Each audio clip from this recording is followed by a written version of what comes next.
Right here on Rainmakers, we are very thrilled to be getting a chance to talk with mentors from the Global Give Back Circle. Zoe Bogan and Catherine Munoz, welcome. Thank you. All right, so first off, before we get into your mentees and the girls, let's talk about just a little bit about where you're from and what you do and why you're doing what you do.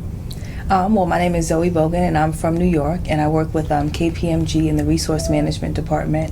And I got involved with Global Give Back because my passion is inspiring and educating young women, and I thought that this was a great opportunity for me to do that. And the fact that it had global dimensions just added addition to it. And when I had the opportunity to visit Kenya and see the fullness of the program, it just really reinforced for me that I was making the right decision. I feel great. Catherine, what about you?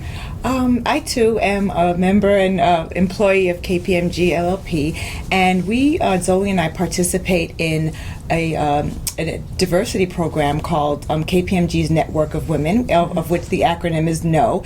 And so this was a phenomenal opportunity for us to get the whole company involved in supporting these young women. I too had the pleasure of visiting Kenya in May, in which I met my mentee for the first time. She had no idea I was coming, so it was a really, really once in a lifetime moment that we were able to seize. And I think by actually going there, we got the opportunity to really see the power of the program and the power of mentoring. So it's been about 1.5 years, and I'm just looking forward to getting closer and knowing her more and us learning about each other more. So. Tell us about the process of mentoring, because you're talking about mentoring people from thousands of miles away. Catherine, how do you do that? I think I'll be very candid in saying that initially I was terrified because I didn't know how it was going to impact someone's life via email. And of course, our world globally and locally is immersed in social media, immersed in technology. However, I think when you are an authentic personality, when you genuinely care about people and you genuinely want to help people, which I do of people of all races, creeds, and colors, there is a way to make it come through with your words. And again, I'd never spoken to her until May. That's the first time we had a live conversation. And I think by being authentic, opening up to her and allowing her to realize that I was willing to share my soul with her, she in turn felt the same. And despite the fact that we've not spoken and we've not done anything but share photos and words, I think it's a very powerful tool for communication, and there are ways to really be authentic in that and share who you are through email. Zoe, another part of the metaphor is drinking tea with them. Can you drink tea with somebody from thousands of miles away electronically? You absolutely. Because if you look at drinking tea, it's just the act of relaxing, conversing, and sharing ideas. And that's what Esther and I do all the time. And as much as I give to her in terms of advice, she gives a lot to me. You know, I was so different at 19 than she is now. She's extremely mature. She's extremely has vision, and she understands what she wants to give back to the world. And it's just so inspiring to see that. So as much as I give to her, she gives to me. And I definitely think that you can drink tea from Kenya to Europe. Right here at Rainmakers, we don't call them developing countries anymore. We call them impact countries because we actually believe that's what they are. But my question is you talked about how at 19 your mentee is different, stronger, perhaps even more mature than you were at 19. Right. Do you think that's partially because she's growing up in an impact country where she's had some pretty tough challenges? Absolutely. I think that our environment and our experiences shape us.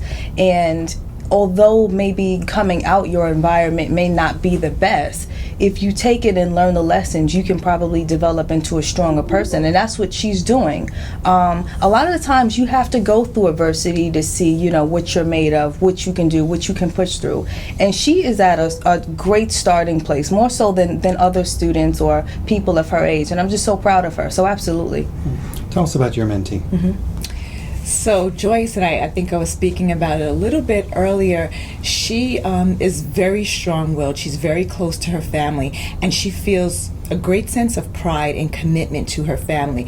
And so although she's doing things to empower herself and to better herself, the objective and the goals in her mind are really about her family and growing up to take care of her family, not growing up to be an amazing lawyer or an amazing accountant, of which I think she could be great at anything she chooses to do. But everything that drives her is driven by the desire in her to support her family. They were basically torn apart during the 2008 elections. Her mother is pretty much in a camp and lives in a tent, for lack of a better word. Her brothers and sisters, she's been separated from all of that, and that is what continues to push her through all of the challenges, everything that she goes through. She's miles and miles away from them, probably sees them once every couple of months, but if you speak to her, you would never know that she doesn't live with them and she's not completely responsible for her. Sometimes I tease her and say, you're the mother and they're the children. And so there's a great sense of that, which is really inspiring to me, because as Zoe mentioned, there are some cultural differences, but a mentoring relationship really is a two-way relationship, which is why we encourage women to do it despite their fears or how challenging they think that it may be. It really is a two-way relationship, and I sometimes cling to every word that she says because her experiences are so much different than mine, but yet we are women, women of color that face similar challenges but very different challenges, and the things that I probably think would make my day unravel are nothing to her, and she can brush them off because her challenges are so much greater. And it's amazing to watch her push through them and fight for the things that she believes in and that she wants, and most of which is just to be happy and take care of her family and have a meal. She was sharing with me that chicken is a delicacy. It's a special treat when they have a chicken meal, and here we see people throw chicken in the streets. And so I think it really can teach us to some humility and really to humble ourselves in the face of adversity. But something I don't understand, and this is for both of you, how did the Kenyan elections of 2008 break up families? I think there were, much like I'll liken it to the Democrats and the Republicans. Right. There are opposing parties. They haven't been families in a while. Exactly, right? There are opposing parties, and it's difficult just in a geographical way to say who's supporting what. And so the streets become very violent. People don't know who you're in support of.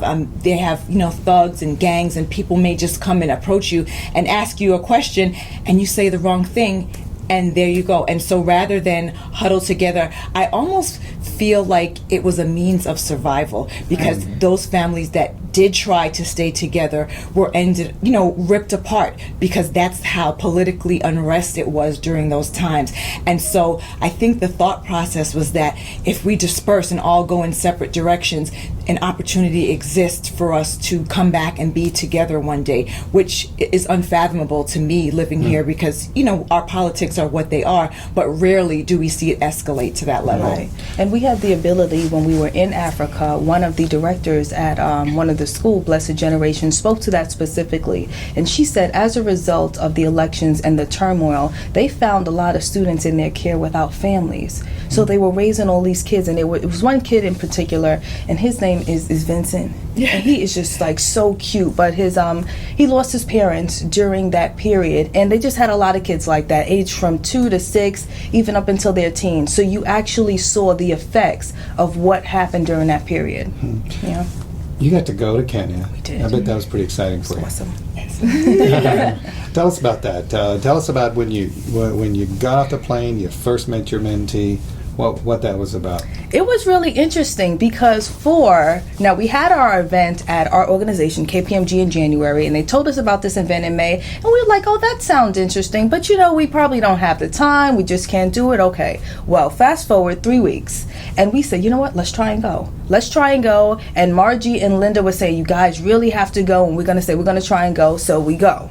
We get to Kenya, and it's a fantastic experience. We first get there, and we are actually the keynote speakers of the leadership program. And we were like, wow, that's exciting. It's like keeping you on your feet. And we had the ability to participate in a number of fantastic programs, from the leadership program to visiting to the schools to participating in a mentorship program at KPMG there. And Catherine spoke about humility, and when you take yourself out of your comfort zone, you see how you're changed, and you see how you want to give back, and you see your life having a different type of purpose. And that type of experience just fed so much stuff into me, and I'm so happy I had the opportunity to go. And I definitely want to encourage more people to get involved. I definitely want to go back to Kenya, and I really want to work on changing the lives of these young girls. Is it working? It is working. Slowly but surely. So who gets more out of this, the girls or you? Wow, that's a tough question. From my perspective, I absolutely have to say me, because not that I've had a privileged life growing up, but in comparison, I would have to say I'm privileged, and I didn't have any special, amazing things. But when I look at how their lives are shaped and who they are becoming and some of the opportunities they have that they seize that we right here may pass up or not even visualize as an opportunity, I know that it's working. I've heard many, many stories of which Mary Mwendis is one, and I know that keeping in contact and sharing our experiences with them and allowing them to be who they are, right, wrong, or indifferent, really does impact their lives. And what I think is phenomenal is that a component of this program asks them to give back, asks them to pay it forward, asks them to share their abilities and their talents and impact the lives of other women. And I encourage my mentee all the time. I even introduced her to someone who runs like a vocational school for those people in Kenya who may not have the skill sets or the means to actually get into a university, but still want to have meaningful lives.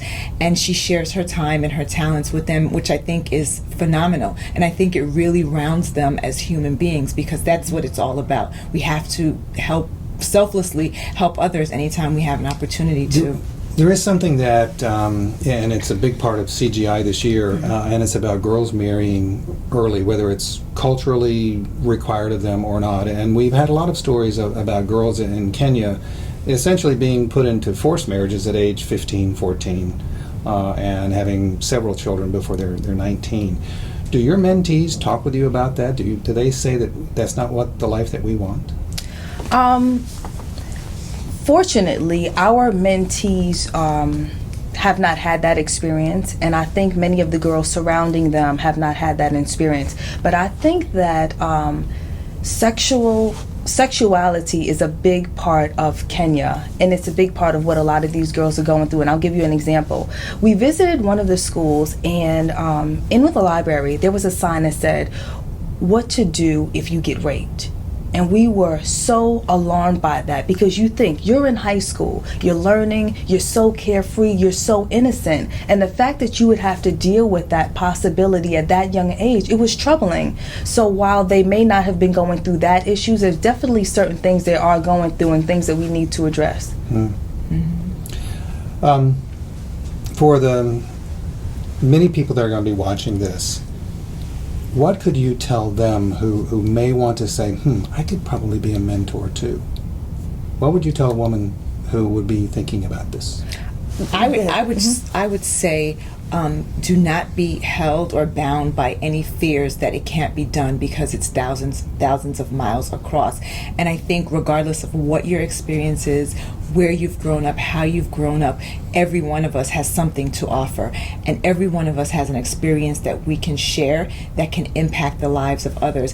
And it takes very little to get started, because I think all they want to do is to be able to trust you.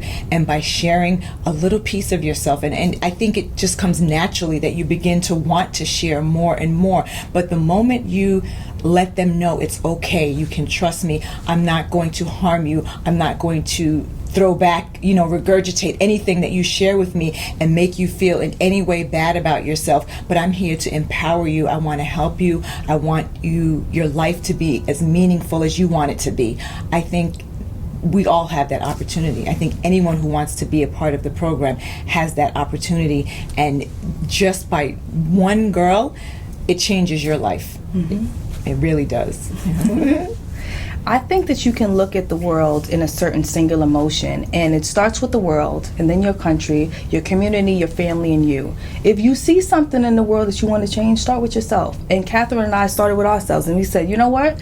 We want to actually help to change the lives of young girls in Africa, and we did that. And from that experience, this led to us inviting more people at KPMG to participate. This, hopefully having us link up with other professional networks. And so everything starts with you, and then it branches out. So do it. You'll feel great.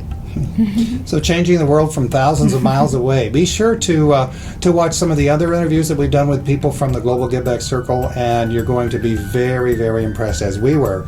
Zoe, Catherine, thank you very much for being with us. Thank you. Thank you so much, Dan.